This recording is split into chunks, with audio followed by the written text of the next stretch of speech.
Welcome, everyone, to a new episode of Planet Nerdtooine podcast. I am your host, Nerdtooine. We do an assortment of great comic book content. Like today, we'll be doing top 10 most read comic books that we've ever read as Planet Nerdtooine. If you are into anything comic related, please give us a like, share, subscribe. You know, it does really good for the algorithm. And without further ado, let me introduce my esteemed co-host, Year of the Collector. Bro, hey, I don't know, it might be just me, but that intro had like the best transition ever today. It was perfect. There was no gaps, nothing glitched, at least on my end. So, hey, we're starting off with the right foot today, all right? And then we're gonna get off on the wrong and the left and the right and all the other footses that we could possibly get off on. See, that's no. That's the attitude we don't need today. We need to we need to keep this streak going. Okay, we started perfect. Let's keep it going. Hey, you know what? And with that being said, we talk a lot of shit on this podcast. We speak our mind if we think something's wrong or think something needs to be spoken on. We just come out and say it. So we also praise with that same exact energy. And today we've talked about these books on this podcast before, those fame covers that I've even said on this podcast. I don't even know how it's not copyright infringement. Finally, someone stepped up. DC Comics contacted key collectors and said, and I'm going to read the entire thing. So actual quote. I write on behalf of DC Comics. They have advised that there is unauthorized Beyond the Joker Complex #1 artwork on your site, as seen in the link below. We ask that you please remove these unauthorized derivative works. Basically meaning that someone finally put their foot down and was like, okay, that's our artwork. We did not give you permission to use it. They've been skating by under this like biography kind of Oh yeah, go ahead and explain to the people that don't know what the Fame comic books are. Very quickly. So the Fame books have been a new rage at comic book conventions. They do like famous actors, especially ones that are appearing at that convention, and they do just what really should be just a print, which is not even legal because obviously DC has said it's not, but using it to basically call it a comic book biography. Basically, that's like the way they've been skating around it thus far, because the rules for biographies are different than it is for a straight up comic book or any type of other work.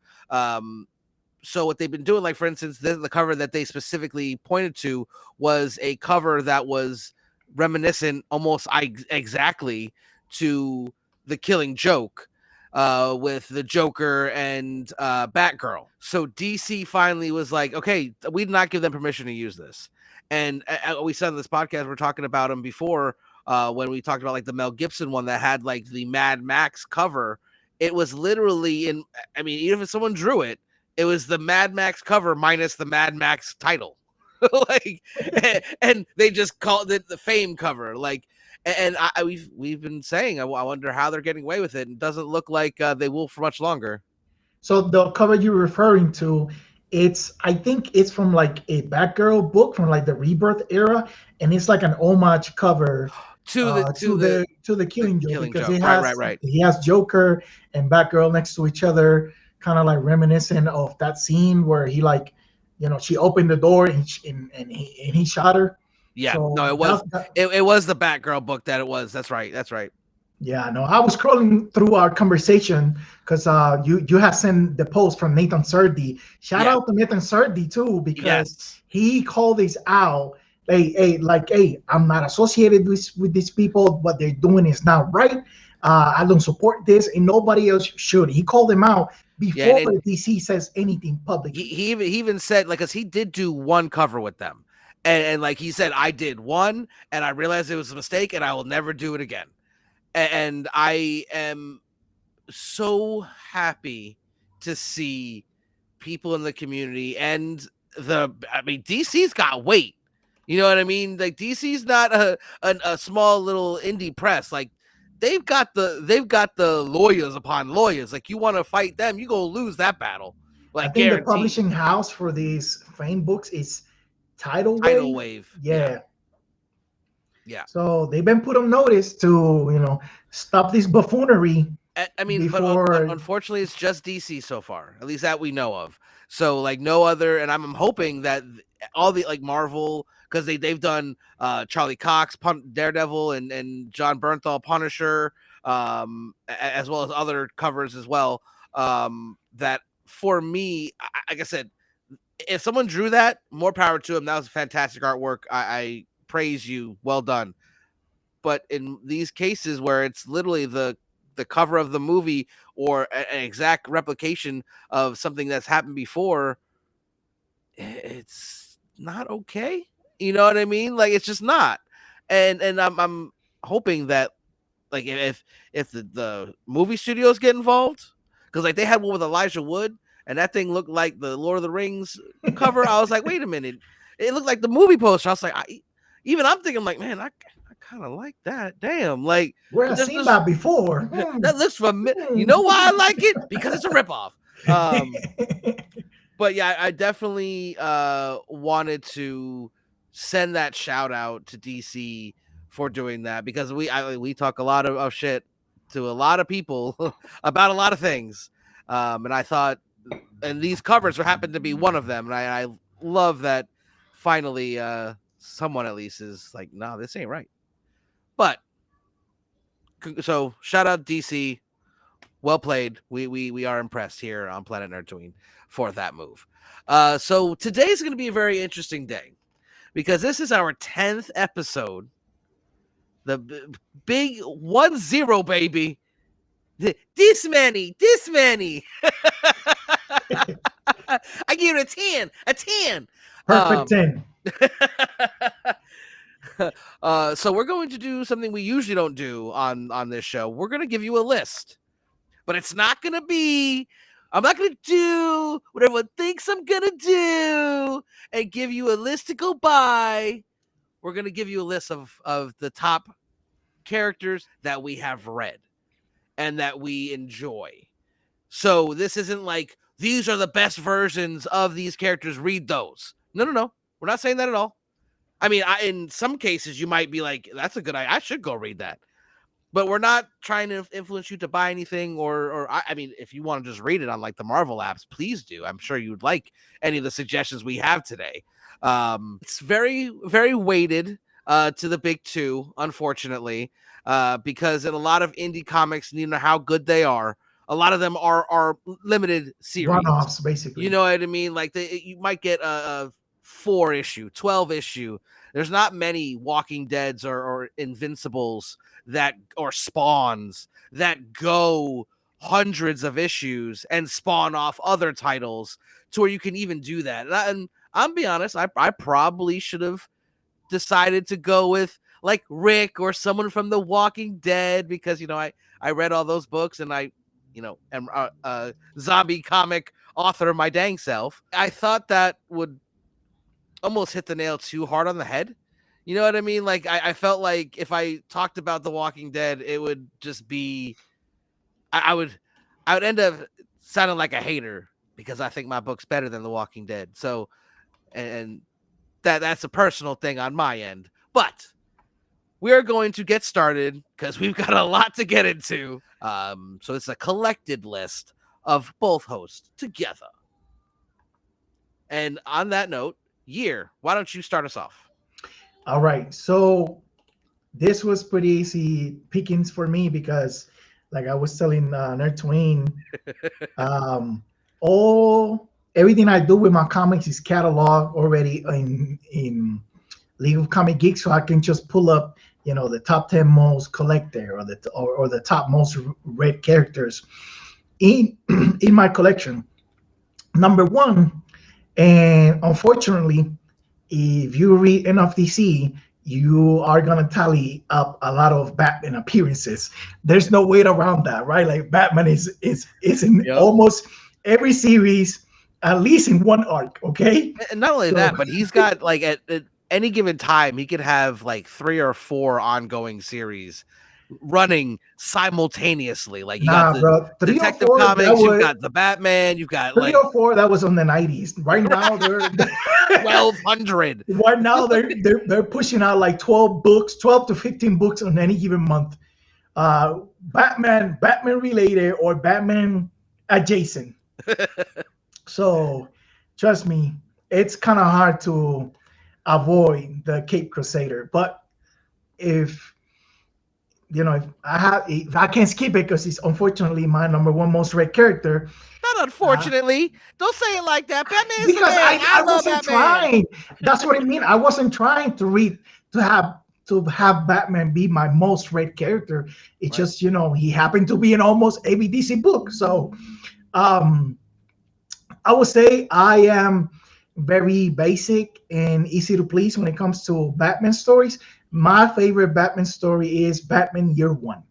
I have it on single issues.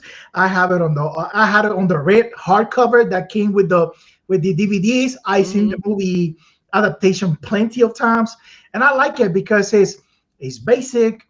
It's not just about Bruce Wayne, Batman, but it's also about Selina, about the introduction of like the Mott families.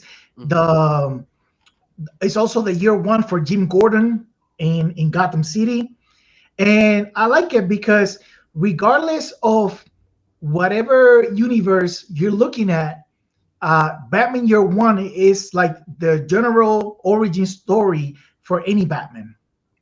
Yeah. Right. Like main canon Batman, that is the original story. Frank Miller's The Dark Knight Returns, that's the original story, right? Yeah. Like it was kind of like, and it was also confirmed this week in the new history of the DC universe when they went over like the origin story of like Superman, Wonder Woman, and Batman.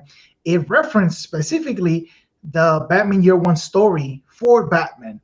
So it's kind of like extra stamp. Like, yeah, so it's Mark Waid's basically stamp on being like the main canon origin story for any Batman out there. So that's why I like it so much. See, and I'm not gonna lie, I'm a huge Batman guy myself.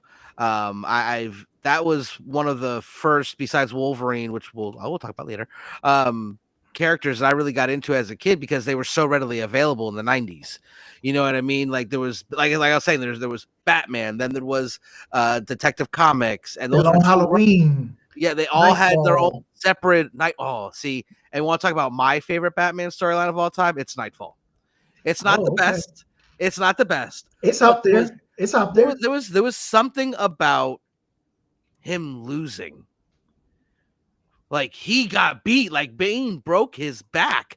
And then this new guy came in and added his own, like basically turned himself into Iron Bat, like basically, and beat the living crap out of Bane. And like I remember thinking, how could the Batman change so rapidly? Like I didn't realize, because I picked it up after Batman's back was broken. I didn't realize initially as a younger kid that it wasn't Bruce Wayne. Right. It was Azrael. So I'm like, wait. How is this possible? Why he got claws? Like this man had like these gauntlets that had razor sharp claws that shot discs out and like were like lethal. Like I'm like, this ain't what happened to Batman. And I remember thinking that's got to be somebody else. And then I finally was like, see, I knew it. Bruce would never do something like that. Never. But yeah, I love Nightfall. I thought that was a really fresh take. Because, like I said, it wasn't Bruce, and it was a more violent and more almost realistic. And it was a long, slow grind. Yeah. To get to like the climax of the story, and then the resolution of it was long too. It was like a well-crafted story. Like the compendiums are like there's like three compendiums, huge. And they're all like this big. Yeah. It's a long, well-crafted story. Very, very, very good. Yeah. And that's my baby when you talk about Batman. Oh man, like I remember, that cover that it's a like a flip over cover, and on one it's him in that full iron armor, and then when you flip it open, it's a die cut, and it has like the regular Batman swinging. I still have mine from back in the day in the worst condition of all time because I reread that thing a billion times, and I purchased like a perfect copy, and like that's hidden in my PC. Like that thing is a beauty. I will never open that thing. I will never even look at the Batman underneath. Like that thing is staying pristine. And Batman. I mean, you can't go wrong with Batman. There's a reason why he's one of the highest selling comic book characters of all time. There's a reason why his movies have been so successful, because his character is more relatable. Even though it's a rich guy, a lot of people can't empathize with that. But then you look at the tragedy and the loss, the fact that he's human, and a lot of people, especially non-comic readers, when it comes to like the adaptations, can get behind it much easier because it's not a god flying around doing whatever he wants. You know what I mean? It's definitely something more grounded and more for the normal person. So, and talk about humans, normal people. I think, unless you have more to add to Batman, I think I'm going to go ahead and talk about my main man, Frank Castle, aka the Punisher. He first appeared back in 1974 in Amazing Spider-Man 129. He's had a lot of different runs. He got the regular Punisher. He's known for Punisher Max, Marvel Knights, Garth Ennis. When you think of the Punisher, while there are a lot of other people who had influences in the Punisher and wrote stuff, I mean, Garth Ennis is who when I think of the Punisher, his runs were just so iconic. I mean, you look at a character like Frank Castle, who's just a normal human being. He is just a human that had a really bad day and is taking out his war against all bad guys, basically. But he's killed the entire Marvel universe. He's been both Ghost Rider, Herald of Galactus, the Cosmic Ghost Rider. He was freaking Frankencastle, a Frankenstein version. He was possessed by Doctor Strange and was shooting ethereal bullets. He's been Iron Man. He's fought Batman. He met Eminem and even became Captain America and so many other things. He is just has such a wide range for me. And almost every one of my favorite runs, not just for Frank himself, but like in other like crossover events, he's usually my favorite character, even when he's surrounded by all these bigger and more powerful creations. I've read just about everything, good or bad, that's been put out for the Punisher. I definitely think he's a very relatable character, because if you watched your family get destroyed in front of you and you had the means and the ability to seek your revenge, I feel like a lot of people would do exactly that and seek their revenge. And I think my favorite run of the Punisher is definitely Welcome Back Frank, the Marvel Knights run. It was Garth Ennis, Steve Dillon, and Jimmy Palmiotti. It was very underrated in my opinion at its time, and now looking back, it's like, wow, this was iconic. It also was a big inspiration for the 2004 The Punisher with Thomas Jane and John Travolta. They used a lot of the story elements from it. I mean, they changed the Ganucci's to the Saints. They still had the three friends that he lived with. They even had the Russian played by Kevin Nash, who, little side note, Kevin Nash actually got stabbed in that movie. Really? The prop director. So if you're watching the fight with him and the Punisher, there's a point where he picks up a butterfly knife, a balisong, and stabs him in the chest. The prop director forgot to switch out the fake blade. So those reactions were 100% genuine. Freaking Kevin Nash just ate that shit and looked right at him. And so that shock and that like, oh my God, on Thomas Jane's face is so accurate, because he's like, oh my God, I just stabbed Kevin Nash. Like, and it's so good. I mean, that fight scene went panel for panel in some points. They a lot of the stuff that was taken from it was really good. In the comic book version, dude punched a polar bear. He punched a polar bear straight in the snout. Like, how do you not love that? You know what I mean? Like, I'm sorry. Like, literally, a polar bear. He just was like, all right, pow. And the polar bear was like, ah, and ran away.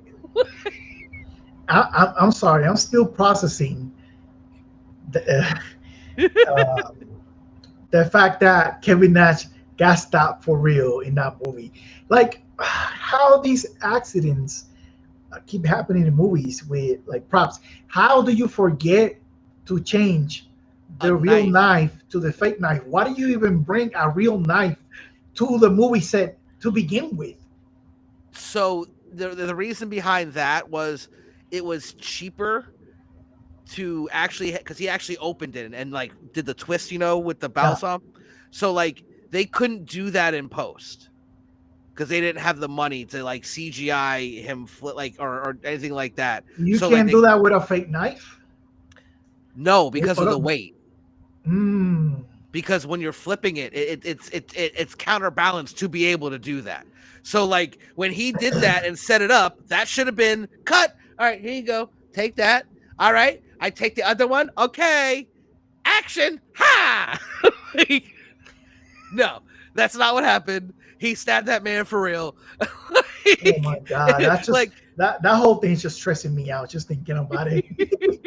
But yeah, he I personally, like, I don't have a single Punisher storyline that I didn't really like. Some were obviously better than others, obviously. But there's always something for me that like even in Welcome Back Frank, the art for me by Steve Dillon wasn't like what I remember or expected, you know, as the Punisher. I wanted it more gritty, and it wasn't that yet. We didn't get that to like later in the Punisher Max storylines where it was real, like photorealistic, like gritty and like shadows and all that stuff. But the story was great. So I had to shout that out. And I also, what I love and hate about the Punisher, you know, is that a lot of people tend to use his logo incorrectly and then act like we're wrong when we tell them that you shouldn't be doing that if you don't. This is one of the few times where gatekeeping is correct. Yeah. Because it's being misused. You know what I mean? So like they actually talked about this in Punisher number 13, 2019. It was written by Matthew Rosenberg and the art by Simon Kudransky. Punisher actually walked up on these guys, these cops, that had a Punisher logo on their car, and it's basically like, we love what you do, man. You're doing what we can, blah blah blah. And he looked at him, and I'm going to read this exactly right. He goes, "I'll say this once: we're not the same. You took an oath to uphold the law. You help people. I gave that up a long time ago. You don't do what I do. Nobody does. You boys need a role model. His name is Captain America, and he'd be happy to have you." And and that's not even a shot at Cap. No, because Frank's personal hero is Captain America. Because their interactions in the Civil War show just how much he truly respects Captain America. Yeah. And I think I will bet my bottom dollar that is exactly what that Frank special presentation, the Punisher special presentation from Disney Plus, is going to be about.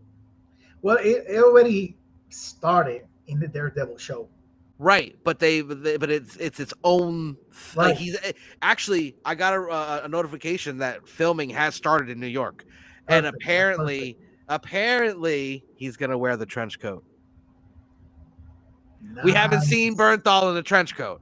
Nice. You know what I mean? He's in more of the military Frank Castle, like, more so than practical getup. Yeah, right.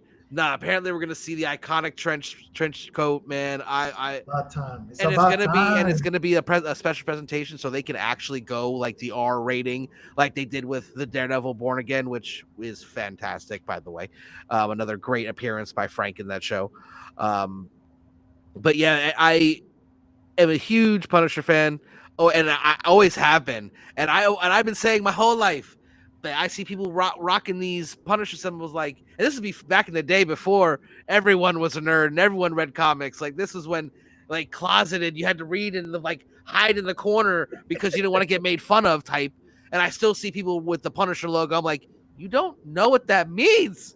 Like, you think you know but you have no idea. This is the true story of Frank Castle. Like, come on. Like, and I'm so happy that we hopefully are going to get that explored in live action with Jon Bernthal. I mean, I think he's probably by far the best version of Frank Castle. It's not even close, of course. But I will say that Ray Stevenson's version, rest in peace, was more comic accurate. It was good, but the more critically acclaimed version, right? Is the story and the acting around that version, the Stevenson version, was not up to par. But want to talk about comic book accuracy. That was the perfect casting at the time. He had the look. He had that sound. It was perfect. No, listen, the Punisher movie, in my opinion, holds up very well compared to like, you know, all the other films from that era, for like, right, you know, the FF or maybe the Daredevil. The Punisher movie, you know, outside of Spider-Man, of course, it was it was good back then, and it's still pretty good now, especially when you consider it was basically a adaptation of a comic book story, right? Yeah. But Jon Bernthal's portrayal of the character, it's second to none, right? No, I agree. Like the movie, the story, the adaptation, the fight scenes, it was a very faithful adaptation to a story per se. But Jon Bernthal's portrayal of the character, both as Frank and as the Punisher, is the best because he's been given enough screen time to kind of like flesh out the complexity of the character, right? Because like, as you say, when you see people, police officers or people in the military that have the Punisher logo on their cars or on their gear, you can see that they don't understand or they just don't know who the character really is, right? Because maybe they think they live this fantasy vicariously to some crazy guy that can just go and be, you know, judge, jury, executioner, and somehow that's best for society. But Frank Castle himself doesn't think that what he does is moral or just or okay. That's why he doesn't support when other people follow into his footsteps, because he knows what he's doing is not okay. It's just like the complexity within his character that just drove him to those extremes. Right. And he knows he operates outside of the law, that the other vigilantes don't really, you know, hang out with him because they know he's insane, and, you know, and he's okay with that. He's okay with being a bad guy, basically. You know, he's just a bad guy that goes after bad guys in a very bad guy way. Yep. And you know what's crazy about him? He doesn't feel any remorse or any bad feeling about doing it, though, because he truly to his core believes it's a necessary evil. Like the Ghost Rider in one of the Ghost Rider comics, literally, or I think it was the Punisher comic, but he tried to give him the penance stare and it didn't work. Right. He's like, okay, like that doesn't hurt me, bro. Like, I don't feel bad about what I do. It needs to be done. I do this, and I leave nothing to be discovered by no penance stares. Like, you're not gonna catch me at church confessing my sins like Red over there. That's not me. Red. I do this. Red. Yeah, Red. What's he gonna call Spider-Man? Little Red. I don't know, but it's gonna be fun. Red and blue, Webhead, Spider Boy. What are you supposed to be? A Spider Boy? I know he's gonna mess with him with like kind of like demasculate him a little bit. Remember, Tony asking, was you like Spider, guy or something? Because he was like a teenager. He was like, Spider-Man. And he's like, I don't know. And probably Frank is gonna see him that way, like, just a kid. Well, at least in this era when they meet, he's already college age. he's still a kid. Still a kid. Don't get me. Oh, absolutely. Compared to Frank, but like at least he's more of an adult than he would have been if he would have met sooner. But yeah, he's gonna call him kid or Boy Scout or something funny like that. Oh yeah. It's gonna be great, no matter what. John Bernthal, you've got all the support in the world from Planet Nerdtooine. We are here for you, sir. Okay. All right, what's your next pick? All right, my next pick is gonna be a double feature. My second most read character is Spider-Woman, and my fourth most read character is Spider-Man. And my favorite read that involves these two characters is the free comic book day issue of Amazing Spider-Man from 2011, and that was by. I think I have that one. It's the one with like the white background, and he has like the Humberto Ramos art, and he shows Spider-Man kind of like swinging. I literally have a whole short box full of just free comic book day stuff from years. Yeah, I'm gonna have to go looking. It's not that rare or anything, but I it's my favorite read for the two characters, right? And that says a lot because it's written by Dan Slott, and me and Dan Slott got beef. Okay. Yeah. So along with most of the comic book community at some point, at one point or another. So right. If you are a fan of Marvel, at one point you have crosshairs with Dan Slott, right? Whether it's Fantastic Four or it's Spider-Man or it's you name it, you know, he's pissed you off in one way or another at one point. This issue does a lot for the character of Spider-Man, but it also kind of like highlights Spider-Woman at the same time, right? In the story is that Spider-Man runs into Spider-Woman, and she's being kind of like mind controlled by this villain called the Mandrill. I think he's like an ape that has. Yeah. I think it's a Thor villain, isn't it? I'm not sure where he comes from, but he has kind of like similar powers as Spider-Woman, that he can control people with pheromones, right? And he's using her to like commit crimes, right? And Spider-Man pulls up on Jessica, and she tells him like, "Hey, somebody's like controlling me. I can't stop myself. Help me out." And he said, "Okay." And they get into a fight, and they start trading blows. But the problem is, at that moment in time, Spider-Man did not have his spider sense. Okay. So he was fighting basically on skill without that special ability.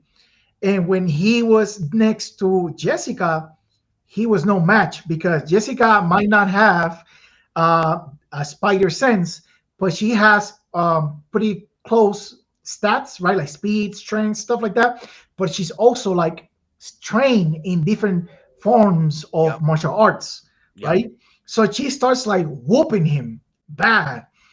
And then from a distance, Madame Web, Julia Carpenter, and Shang-Chi are watching. And Madame Web's like, "I brought you here because I needed you to see this. So when he comes to you, you help him out, because clearly he needs help." And Shang-Chi's like, "Oh yeah." He invented a whole fighting style for him. I remember that. Yeah. I know exactly what you're talking about now. I'm like, wait a minute, I know what you're talking about. Okay. And she says, "Oh, she got good technique. I like that." And then she says that, you know, he passed judgment on Peters. He's like, his technique has much to be desired. So in the end, they figure out that it was the Mandrill, so they went in and stopped the Mandrill, and then Jessica regained control of herself, and you know, they stopped the Mandrill. But that was like a humbling moment for Spider-Man, so he decided to seek out Shang-Chi, so Shang-Chi could train him into, you know, actually being proficient in you know, hand-to-hand combat. And like you said, Shang-Chi ended up inventing what was it called? Spider food? Yeah. which was like a specific kung fu style tailored to Spider-Man's abilities at the time. Yep. And of course, that ended up making him better as a crime fighter, as a hand-to-hand fighter, and of course that ended up ultimately separating Peter from Jessica, skills-wise, once he regained his spider senses, right? Because that was like the key difference in that fight. But I really love that story because every time I get a chance to showcase or explain to people that, these two characters might have a similar sounding mental, but they were never the same. They were never related. No. And that's one of the moments where you can see the difference between the two of them, right? Because of her background, her experiences, her affiliations with different teams, different entities, like formed her in a certain way, which Peter never got. Peter never had to like participate in any type of training to become Spider-Man or to become anything. Like he had the powers, he could figure it out as he went, right? And it wasn't until that moment that he actually sought like actual training to hone his skills instead of relying on his spider sense. That's like my favorite read that includes those two characters. What I love about Spider-Woman is that when they introduced her, she wasn't just a female version of Spider-Man. Right. She had very different skill set, very different powers. Like when you look at those type of characters, a lot of them are literally just carbon copies, just female. Like you look at Superman and Supergirl, you look at or sometimes it's just a passing of the mantle to another person that has the same power set, the same move set, the same sort of background sometimes. But yeah, and that was Spider-Woman. They made sure they set her apart, and I understand very much why she is your one of your big reads. And I'm one of the few who, as a kid, didn't really like Spider-Man. I kind of thought he was too whiny to be a superhero because I didn't really. This is me in the 90s, younger. Like I'm not even a teenager yet. You know what I mean? So like, I never had that connection with him, which is weird because I was a kid. I should feel a connection, but for some reason he didn't seem to fit. And I realized back then, a little bit more so now, looking back, that the reason why is because he had really powerful abilities, and most of the characters that I like, besides like Wolverine for different reasons, are street characters that don't have powers. Like I'm gonna get into my next one in a few here. Also another human, just like Frank Castle is. So I realized early on that now I look back like, man, Spider-Man's pretty cool. Like he is pretty awesome. But like back then I was like, man, if only I could get bit by a spider, I could be Spider-Man. I'd be a better Spider-Man than Peter Parker. Get me pictures of Spider-Man. Like, but I'm still one of the most iconic and one of the greatest. Like, I remember one scene, I can't remember from what it was from, but it was a future, and Peter Parker saved Captain America and basically was like, you're going to be the greatest of us one day. And, he is that very good. I just wish they wouldn't reboot him so much and have so many different iterations of the character, because it's like if you have all this great flavoring, you make it a juice, right? You got the powder, you got the water. You put in a whole bunch of powder, put in a whole bunch of sugar and some water. Ooh, it tastes good. And then you just keep pouring water in. And you keep pouring water in. And you keep pouring water in. Eventually, it's just water. It's not what you used to love. And it sucks that, Marvel has the power and the ability to just, all right, this was not working. Start it over. Like, they're not going to not have a Spider-Man run. You know what I mean? Like, it's just too profitable. So, but he's still a great character either way. Yeah, and this is a hot take moment here. And these are my words. Nobody else is affiliated to these words, but I think the fans are to blame for the stagnation on the character of Spider-Man. I'm sorry. If my favorite character got essentially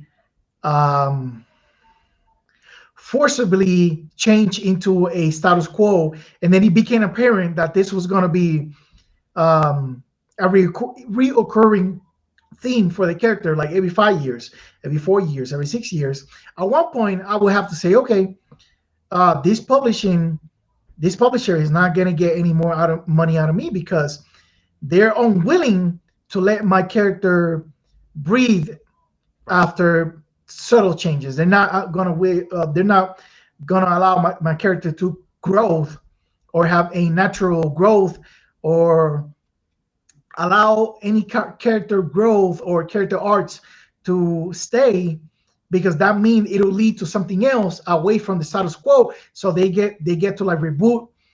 When we say reboot, we don't say like they start off, they wipe the slate clean, they start like the story of Spider-Man from zero. We mean that he gets to a point where, let's use the best example.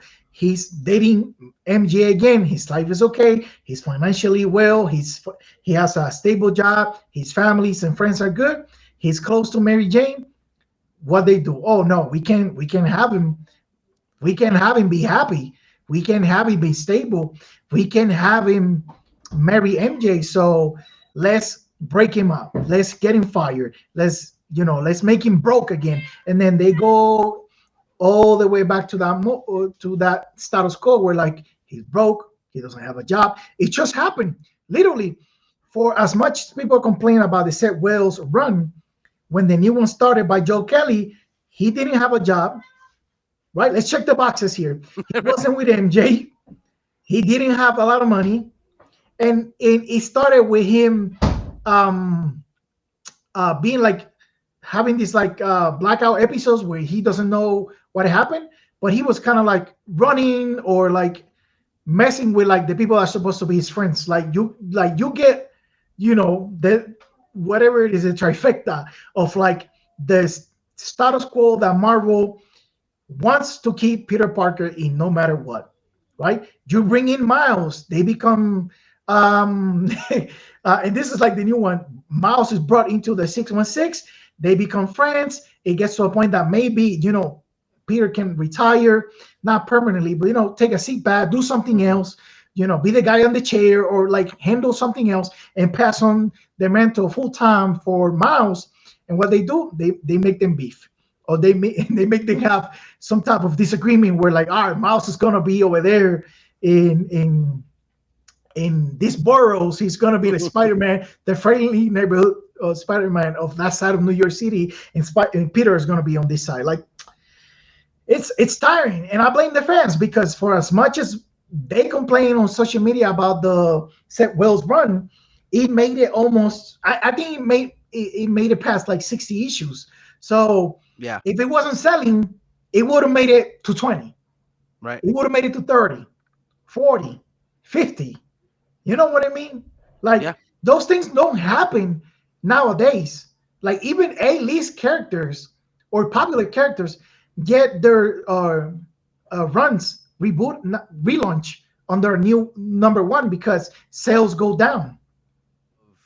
The collectors, they always want the #1s, even if they're not going to keep up with the whole run. So they get that influx of cash for the #1s.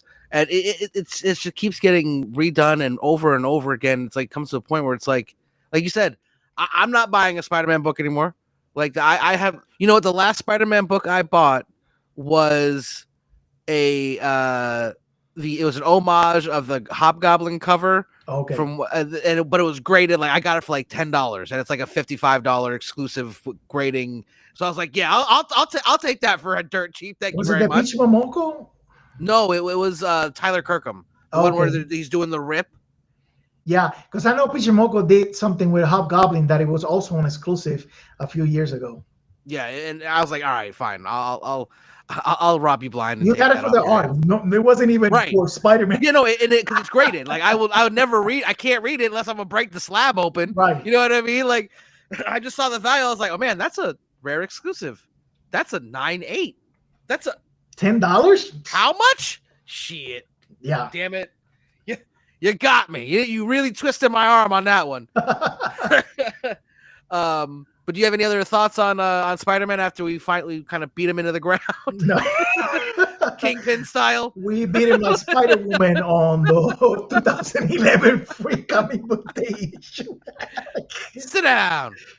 Okay, so moving on. My next pick is the flying Grayson himself, Dick Grayson, but his rendition as Nightwing. I liked him as Robin. I had nothing against him as Robin, but when he broke away and really became Nightwing, it was almost never done before. I think he's one of the first sidekicks that branched out in his own 100%. But I have a couple little interesting facts here. Did you know that Nightwing, at least the name Nightwing and the character, the superhero Nightwing, first appeared in Superman 158 from 1963?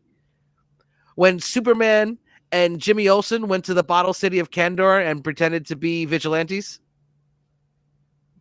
I did not know that. That is where Dick Grayson got the idea to be called Nightwing from Superman. I knew it was related to something with Superman. He but actually I didn't know exactly how it was. He was in the bottle city of Kandor and had almost a very similar dark, mask style suit that he was running around in.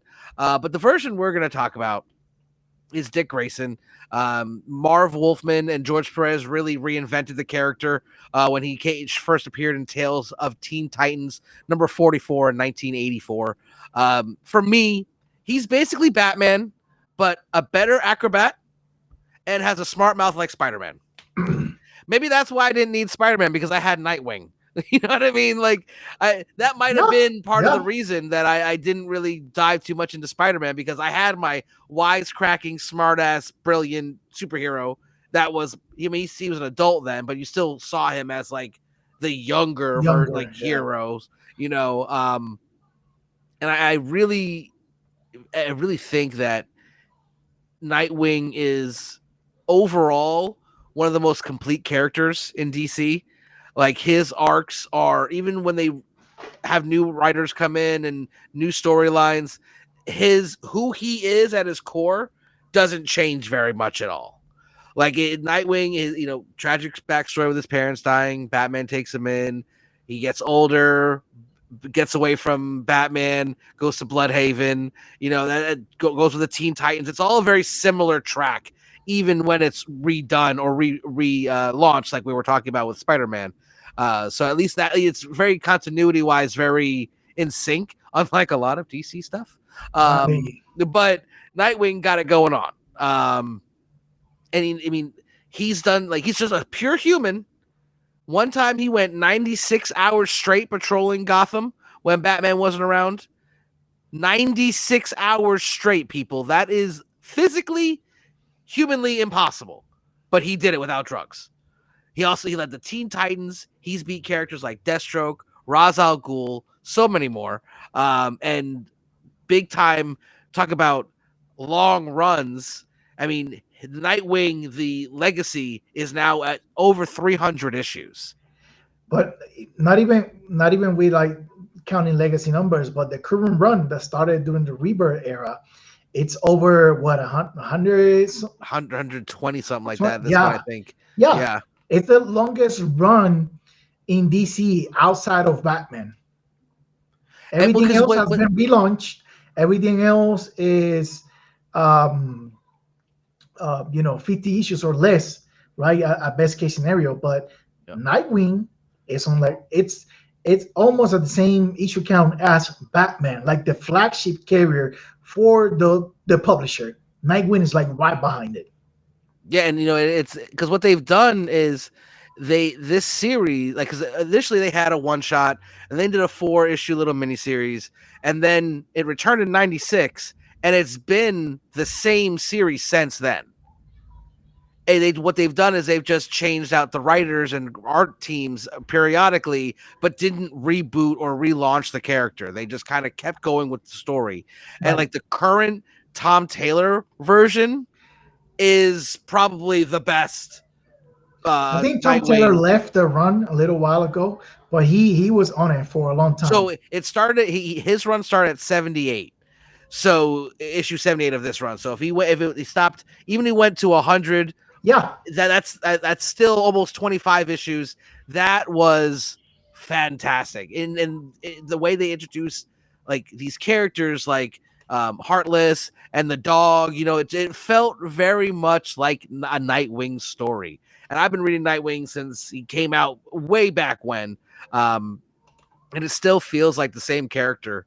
And even when they relaunch it, and I mean this run had a lot of controversial things in it. I mean, literally, Dick Grayson was sexually assaulted by Tarantula in this series. Like, she took advantage of him, like 100%. Like, that literally happened. Like, and I don't think people talk about that enough. Like, what male character goes through that and comes out better on the other side? You know what I mean? Like, that was insane. Like, and it was back in the 90s. Like, that didn't happen back then. You know what I mean? Like, in publications, like, people were not talking about that in their entertainment. And they've really been very brave with Nightwing, and he's lasted at the test of time because of it, I think. So hear me out.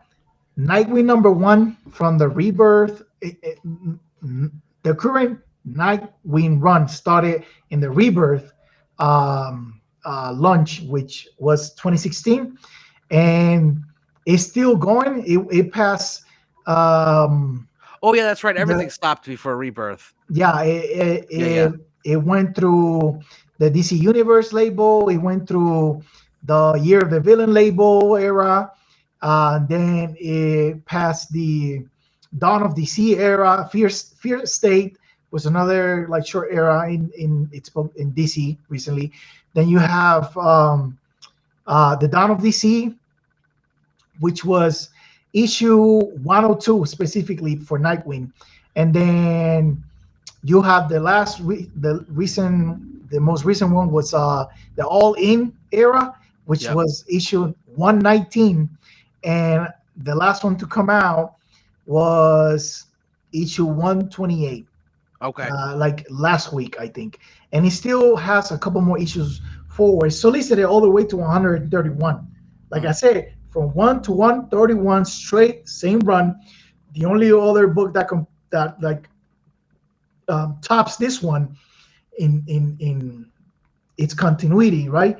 It's the Batman that started with Tom King in the Rebirth launch. So, I mean, you're not gonna find another hero that started as a sidekick, became its own man, and holds its own mentor with that old legacy, still being part of the character, right? Because he's not dissociated from that, and that it's this popular and this successful in comics in general. I don't think there's anybody else. Not that I could. I mean, you can probably make an argument like Arsenal. He had his own run for a while, but not to the extent by anywhere mean. Yeah, you know what I mean? This height. But like maybe Supergirl.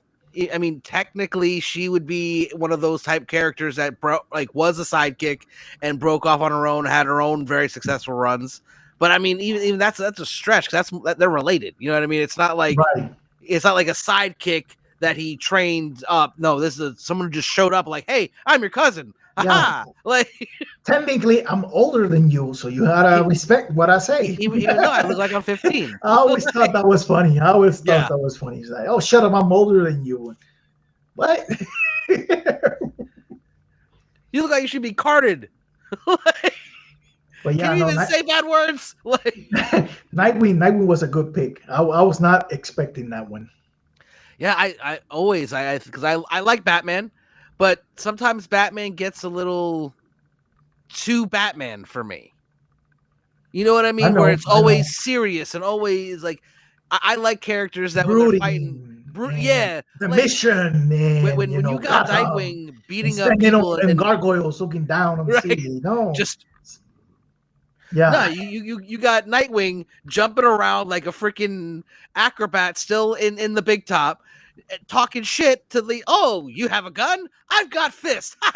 Like, look, I remember reading that as a kid. Like, is he really talking crap while he's kicking their ass? This is awesome. Yeah, it's gotta and be that's not annoying. be for me. Imagine you are a criminal in Blue Haven, and you're getting your ass beat, and while they're cracking jokes at your expense, like That'd be the worst. I would stop being a criminal. Like I'm not gonna get Emotional embarrassed. damage. I'm not gonna get embarrassed like this again. No, this is it for me. It's over. That's it. It's No, over. that's it. Yeah, I love Nightwing. Always will. What's next on your list here?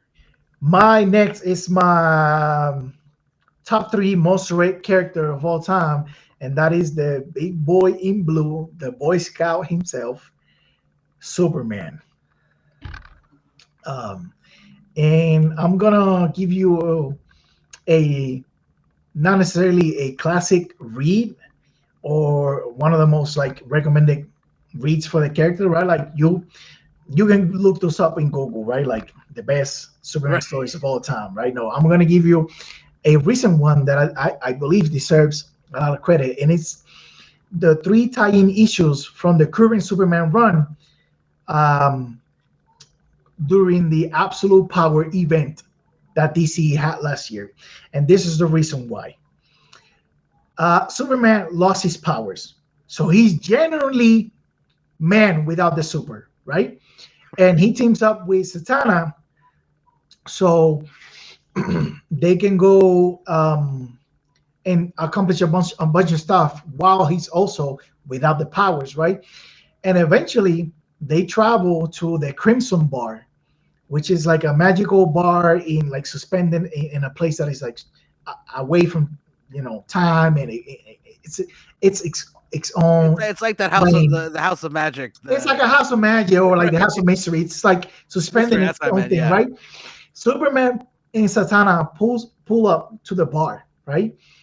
And they're over there because they're looking for something, right? They're looking for the map to the Dark Roads. So once they get a hold of that map, Satana can use it to like transport people from point A to point B without being detected by Amanda Waller and her goons and whatever, right? Because that was kind of like the issue. Like a lot of the heroes were being captured. So they pull up to this bar. A Superman realized that there were a lot of people in there that he had not seen in the outside world fighting the good fight or defending people or trying to like oppose Amanda Waller. They have been sitting it out the whole time. And Superman gets on his high horse and he shames everybody in the bar. Like 100%. If you don't like this, we can throw hands. And he doesn't have powers. No powers. And they all know it because they all saw when he fell from the sky because he lost his powers. He got shot. All of them knew that. And nobody dared to lift a finger. Nobody said anything. They all just kept their head down. And then the funny thing is, the next time you see the Crimson Bar in comics, is empty. Right? And like Madame Sanaru and Blue Devil and the Detective Chimp are complaining that they're not getting any clients. And I said this in some like the content that I made. I thought that people stopped frequenting the Crimson Bar because they got embarrassed by Superman there, so they're not gonna get caught being the Crimson Bar again, right. just in case Superman decides to pull up and call them out and said, oh, okay, we're not hanging out here anymore.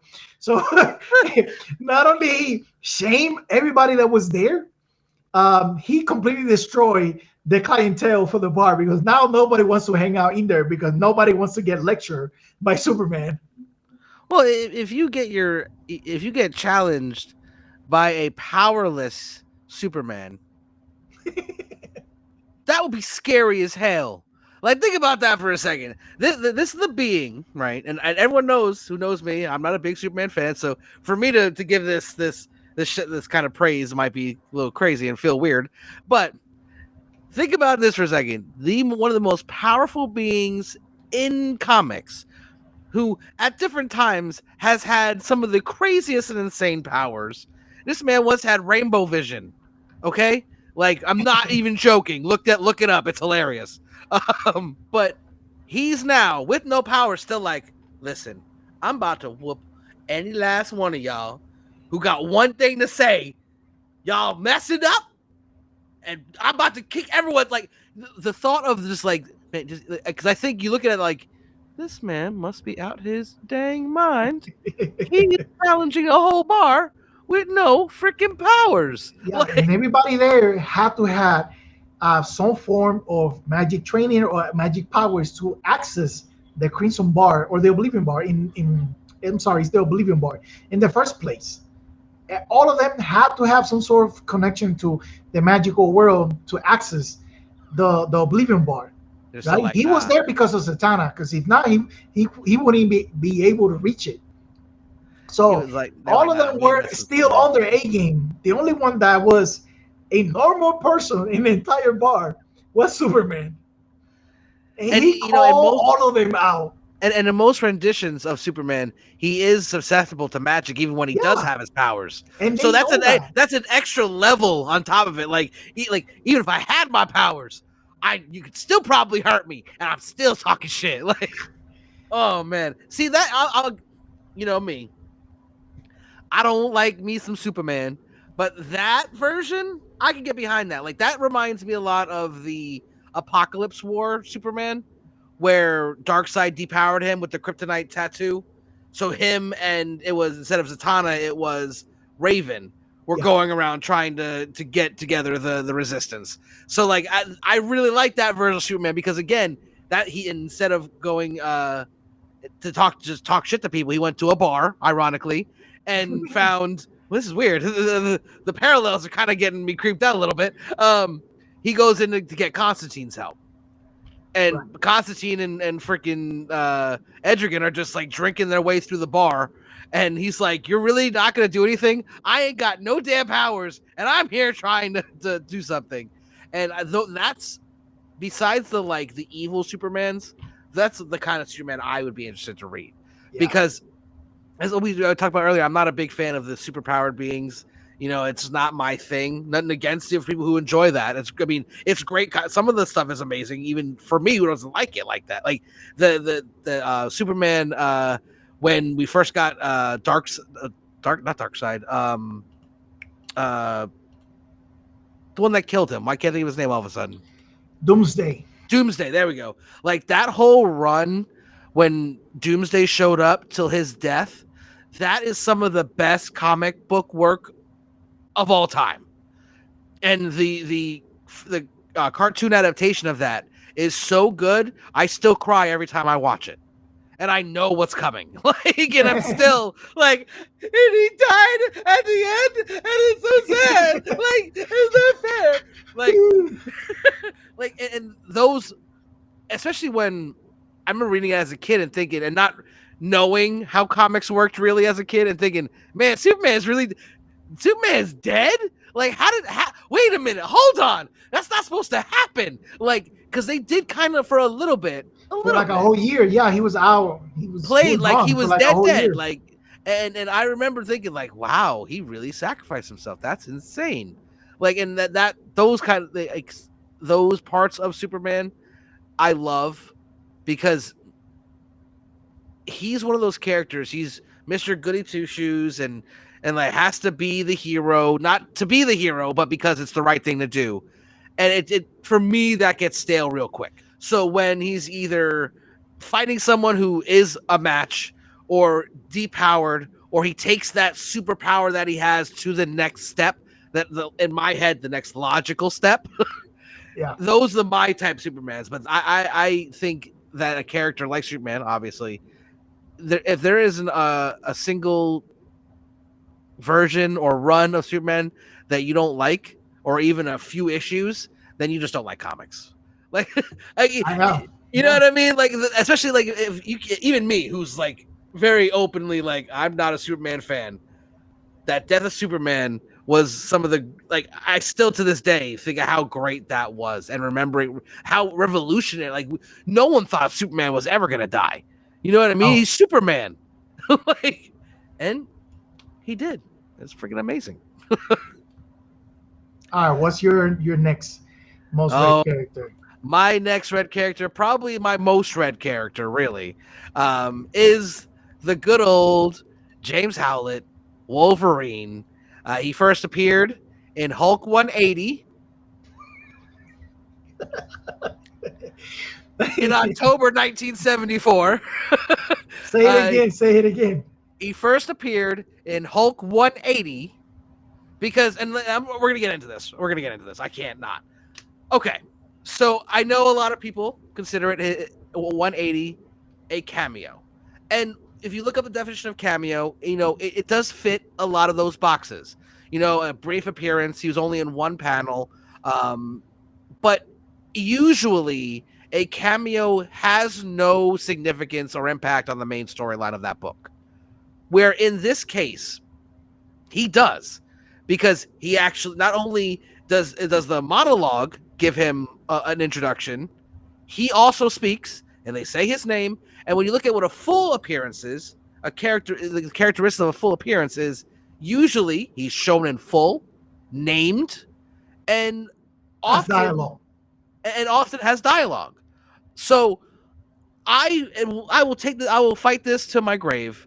180 is the first appearance. However, 181 is the more iconic comic book because it is not only the first full issue where he's in the entire issue. It's also on the cover. First cover, and it's the first time he fights the Hulk. Right. So you want to look at that and have that one worth more, have that one more desired. I'm right there with you. I want them both, but if I had to choose, I would pick 181 because of the iconic cover, because of the battle. It's big, it's huge. I'm not trying to take anything away from 181. But when the man literally talks shit to the main character of the title, he's like, if you want to fight someone, fight me, the Wolverine. And then it says again, the Wolverine. It's not just a cameo in my opinion. We're not playing semantics here. The community, the industry as a whole, they want to call 181 the first appearance, but it's just plain wrong. I get it. 181 should be worth more because there's more meat on that bone for that book. But here in Planet Nerdtooine, we call a spade, right? First appearance is 180. I'm sorry for anyone out there that bought 181 or they want to believe. Well, I'm not sorry. I'm jealous. No, I'm sorry that they have a slab or a graded encasing on their book that says first appearance. That's just wrong, right? And I'll take this to the grave. I don't care what CGC says. I don't care what Key Collector Comics says. 180 is the first appearance by the standards of what a first appearance is compared to a cameo. So no, I'm sorry. That's my opinion. I've been saying that for as long as I can remember. Since the day I met you, our first conversation was, hey, which was for Wolverine's first appearance? And you better answer correct. Our entire friendship resides on it. When it comes to, especially with Wolverine, because it's so highly debated. And again, I can see there is a case you can make for it being a cameo, and the other one for being the full appearance. I hear where you're coming from. I just disagree entirely. But the character was created by Len Wein and John Romita Sr. However, Herb Trempe was actually the first to draw it in a publication. And recently, as of 2017, Roy Thomas has now also claimed to be a co-creator. I was going to say, the creators list for the character Wolverine has grown in the last, I want to say 4 years. They gave credits to Chris Claremont there because he ended up writing the character to what we know it now compared to what the original concept of the character was. I think I saw maybe John Byrne thrown in there too because he gave them the actual the modern, not modern, but the look with the black mask, and they throw in some of the credits in there for who the person that wrote Weapon X, the creator credits for Wolverine is 10 people deep. Yeah, well, and because he's had such, and we're not gonna, I promise we're not gonna get too deep into it. But Wolverine is the perfect character to talk about this with. When you look at the modern age, when the first original miniseries that came out was in 1982, that was Frank Miller and Chris Claremont. Those 4 issues, fantastic. If you're want to start and figure out who Wolverine is, those first 4 does it really well. But then the first full ongoing series started in 1988, and it went all the way through now, isn't it? Isn't it still? No, I think it ended in 2013. 2013. Bro, that's insane. There is no way a comic book that came out 1 year after my birth should be from that number 1 all the way till 2013 is the same modern era. I'm sorry. Something has to be done about this modern era because that's a bunch of bullshit. I'm sorry. That is ridiculous. There's no and what really solidified it, you look at it like Frank Miller's art. Right. You look at his early work in Wolverine to his work now. There is no reason that they should be put side by side in the same era. Right. Sorry. It's just not, it makes no sense. The modern era is almost as much as the Golden, Silver, and Bronze Age combined. Yeah. The modern era is like what, 80, not 88, 90 till now? I've seen 88. Yeah. It's too long. No, sorry. No, that's insane. Yeah, because bronze was like 75 to 85, and then if you want to add the copper era, copper is like 85 to maybe 88, and then everything else from there on is modern. All modern. Is it really? It's not. Is it? No.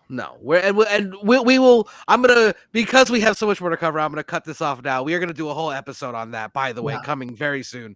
But back to Wolverine.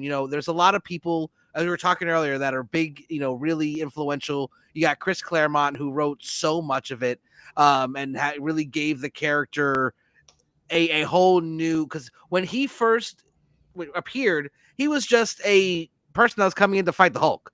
And then you got Chris Claremont coming in with Frank Miller and did that first 4-issue run, and then moved on to John Buscema joined Claremont on the full ongoing. I think before Frank Miller, it was the Giant Size X-Men that introduced like all these new mutants, like Storm, Colossus, Sunfire, and Wolverine.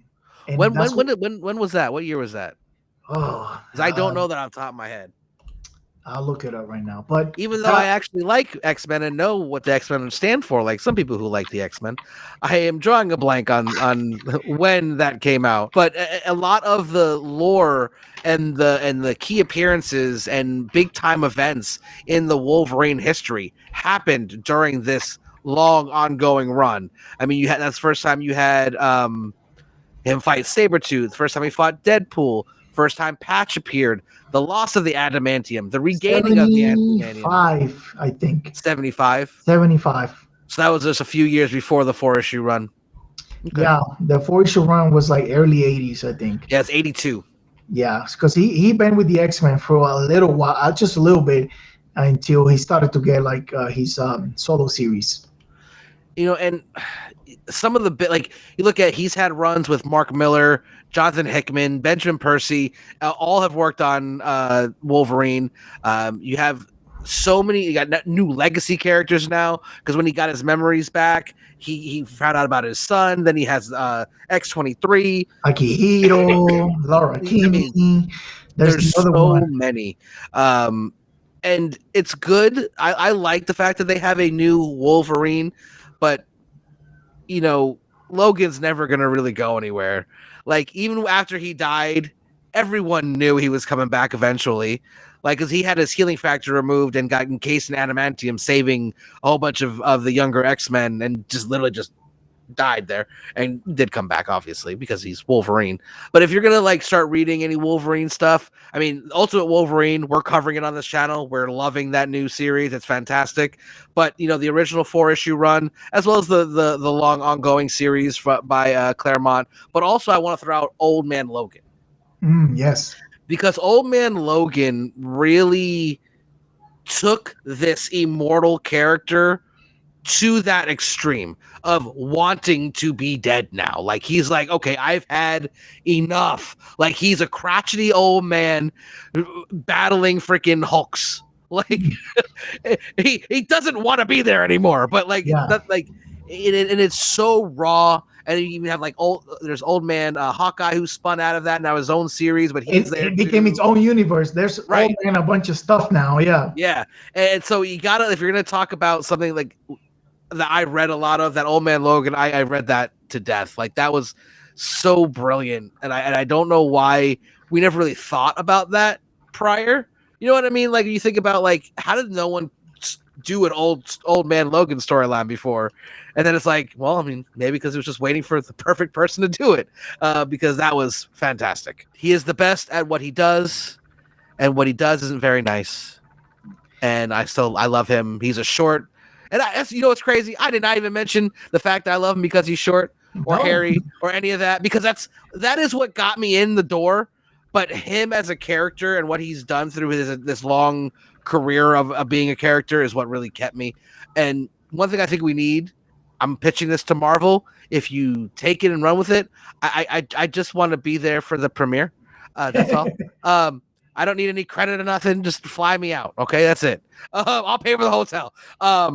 We really need a Wolverine movie of him fighting through the decades and the different wars he's been in. Not a montage. We need a whole movie. Right.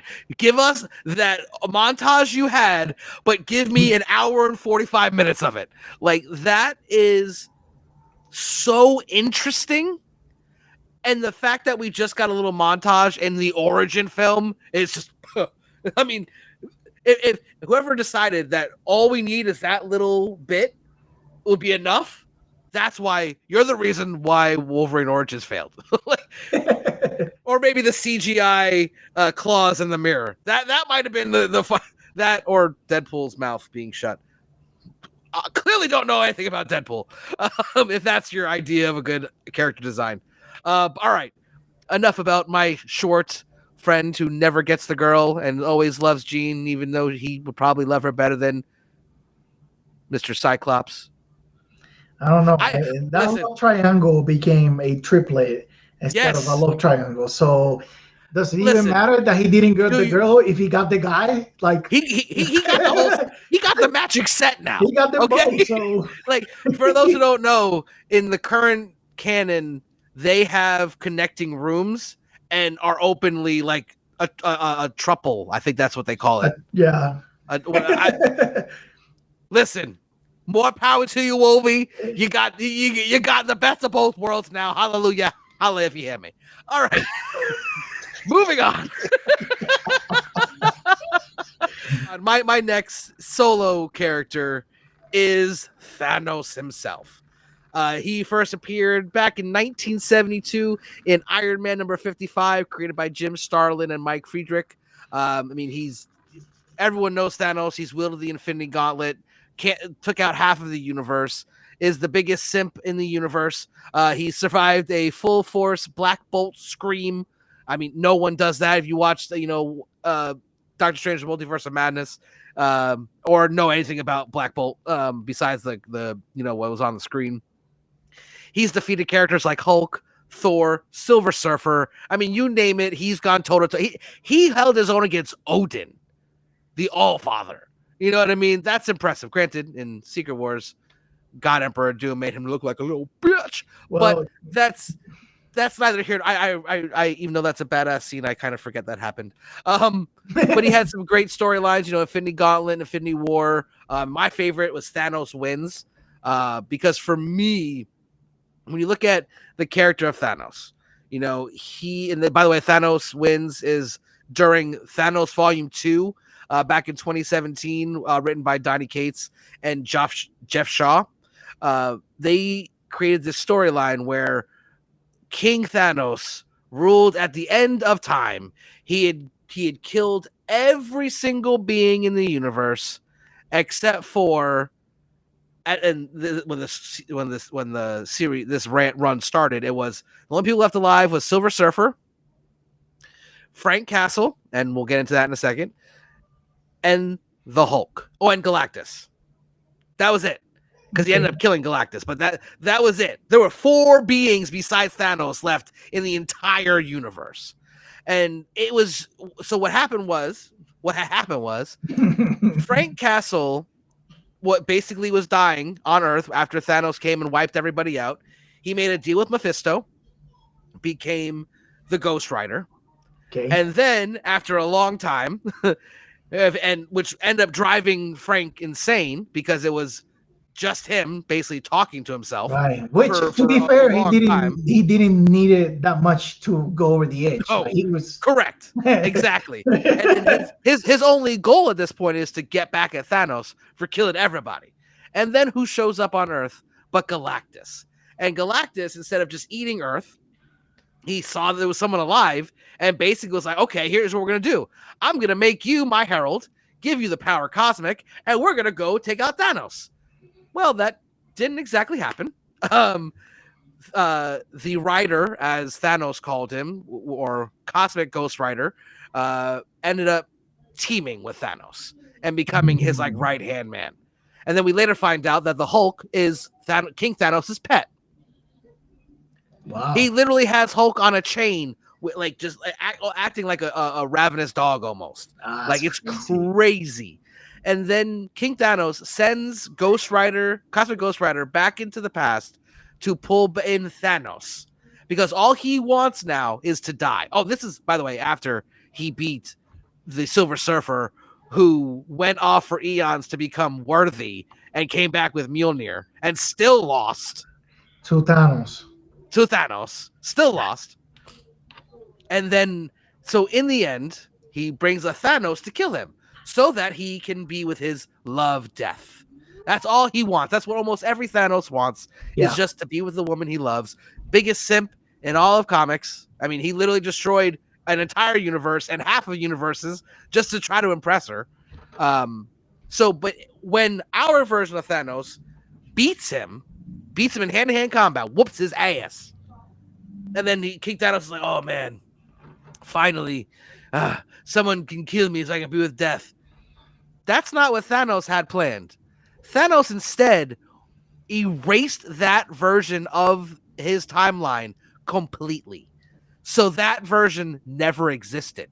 So he had that set up, and that was always going to be what his plan was, but he still took the time to whoop his ass first. Which he didn't have to. He could have just... He didn't. He could have literally just erased the timeline, gone back to like he did at the end anyways. But no, he stayed there, whooped his ass, and then came back to the regular timeline. That's very Thanos. That's very Thanos of him. That's Thanos all the way. And thankfully for that spun off to the Cosmic Ghost Rider comics and the Cosmic Ghost Rider character, which is literally one of my favorite characters, Frank Castle, with almost unlimited power.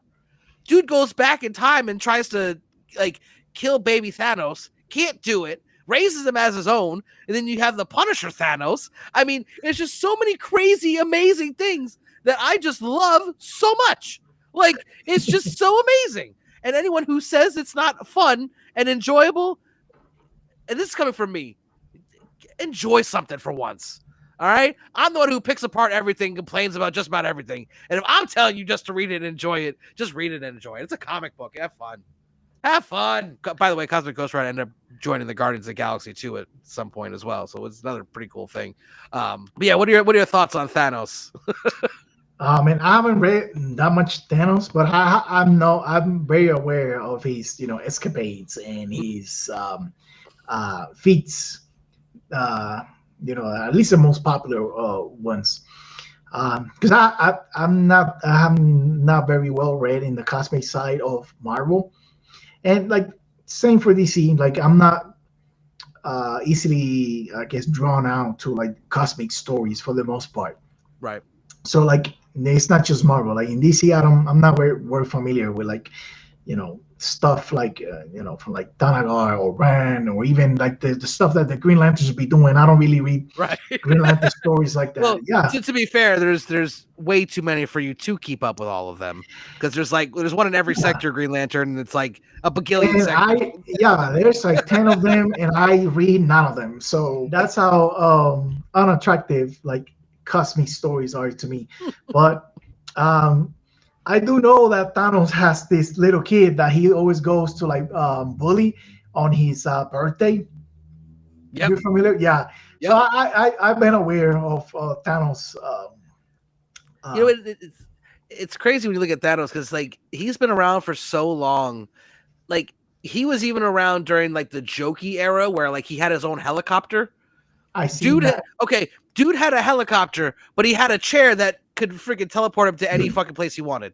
Like, no, he still had to get into the name branded helicopter. He literally said Thanos copter on the side. It's like, come on, man. It's like rich people that has many cars. Sometimes they want to go on a jet. Sometimes they should want to ride their Lamborghini to whatever. Like, But yeah, I've always found that not a connection, but like an affinity to Thanos, because while he's definitely evil, if you read like his origin, he had no choice but to be evil, like because he's a divergent, and he definitely wasn't like everybody else.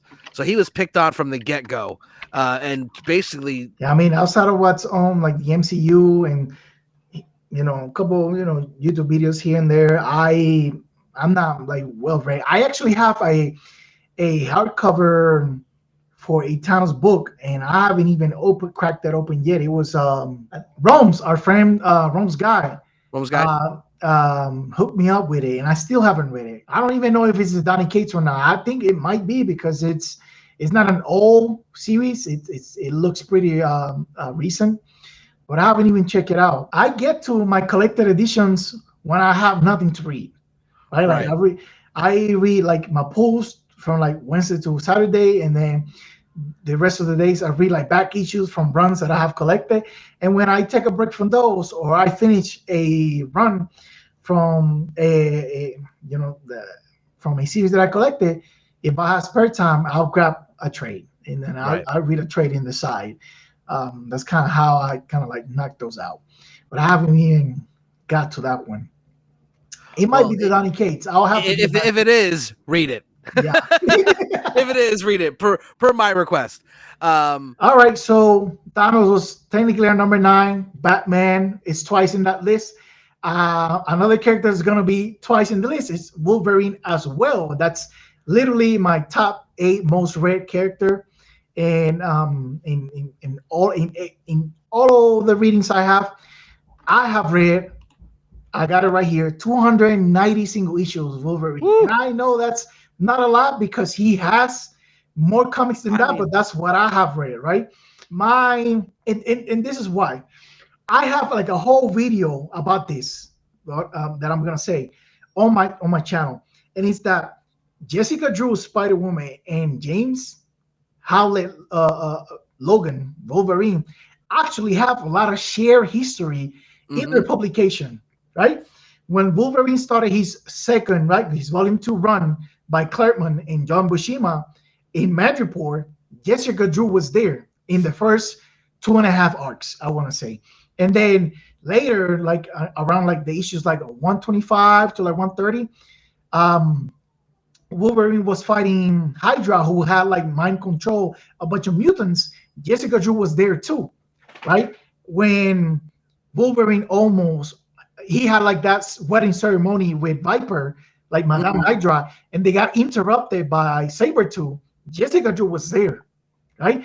When the new Avengers formed after Avengers Disassemble, Spider-Woman and Wolverine were on the team throughout the Century, Civil War, Secret Invasion, The Purge, Fear itself, and then when the new heroic age of Marvel was launched, and they split the teams into the Avengers and the new Avengers after everybody was, happy and friendly with each other, the new Avengers were given to Luke Cage, and the mainstay Avengers with Iron Man, Steve Rogers, had again Wolverine and Spider-Woman. And there's many other stories like that where they'd be like sticking up for each other. Like the animated book by Bendis that had like its own like miniseries that were like voice over and all that.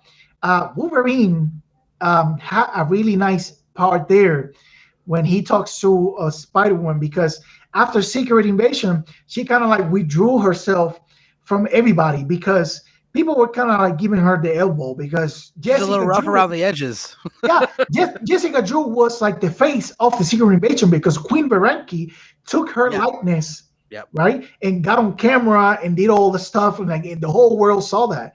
So a lot of the heroes were still looking at her funny. And when the Avengers came to her rescue in Madripoor, right, because it always go down in Madripoor. Always in Madripoor. Wolverine was the one to have that like one-on-one, heart-to-heart conversation with Jessica. Like, hey, I know that you're working for Strike, and it's something to do, but you can't just run away ever. Take it from me, it doesn't work. And she was like, well, I just wanted to be by myself because I don't know who to trust. And he says, well, now you do. We literally came out here all the way just to find you. Right. And he said, and I remember because this is like a gag that's been on Wolverine's publication. He told her, listen, even on your worst day, always remember that no matter what happens, I, Logan, am still the most screwed up person in the entire universe. So whenever you're having a bad day, just think about me, and it'll all be better. He's been like, if you look at his past, it's been tormented, nothing but torment, and he's lost his memories, gained his memories. He, like we were talking about earlier, he had the adamantium pulled out of his body by Magneto. He got it back, and he had bone claws. He had, he's been the Phoenix. I mean, he's been on the Fantastic Four. He's just been in so many things. And he's had such a hard time in so many things, but now in a lot of the runs, Wolverine's a little bit happier and more enjoying life a little more. More recently, they kind of gave him the like, you know what? Go ahead. Well, we're gonna let you win. I've been reading a lot of like Laura Kinney Wolverine since last year, and I think once she came on the picture, Wolverine characters of like being angry and like shoot first and ask questions later and being that type of person, he evolved to being a little bit more wise, a little bit more calm and more methodical. And that character trait kind of like got passed over to the character of Laura, because Laura, like before people like finish their conversation, she's drawing her claws, she's jumping into the action. She is like that younger, more rageful, more what's the word I'm looking for? Aggressive, more aggressive and more willing to like talk with her hands instead of like Wolverine, because Wolverine has now, he's been a mentor to so many people, right? He's like Unc, as the kids say now, right? So I like that because that has shown growth on the character, while it shows that Laura has a long way to go, even though she might be accomplished, she might be capable, she might be just as good as a Wolverine as any version of Logan. Mm-hmm. Character-wise, personality-wise, she has growth. She has a lot of growing to do, and you can see that in the contrast next to Logan, and that's what I like about them too.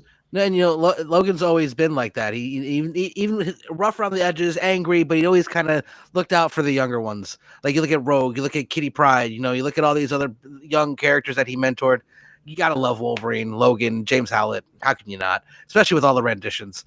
But we have been going on for over an hour and a half at this point.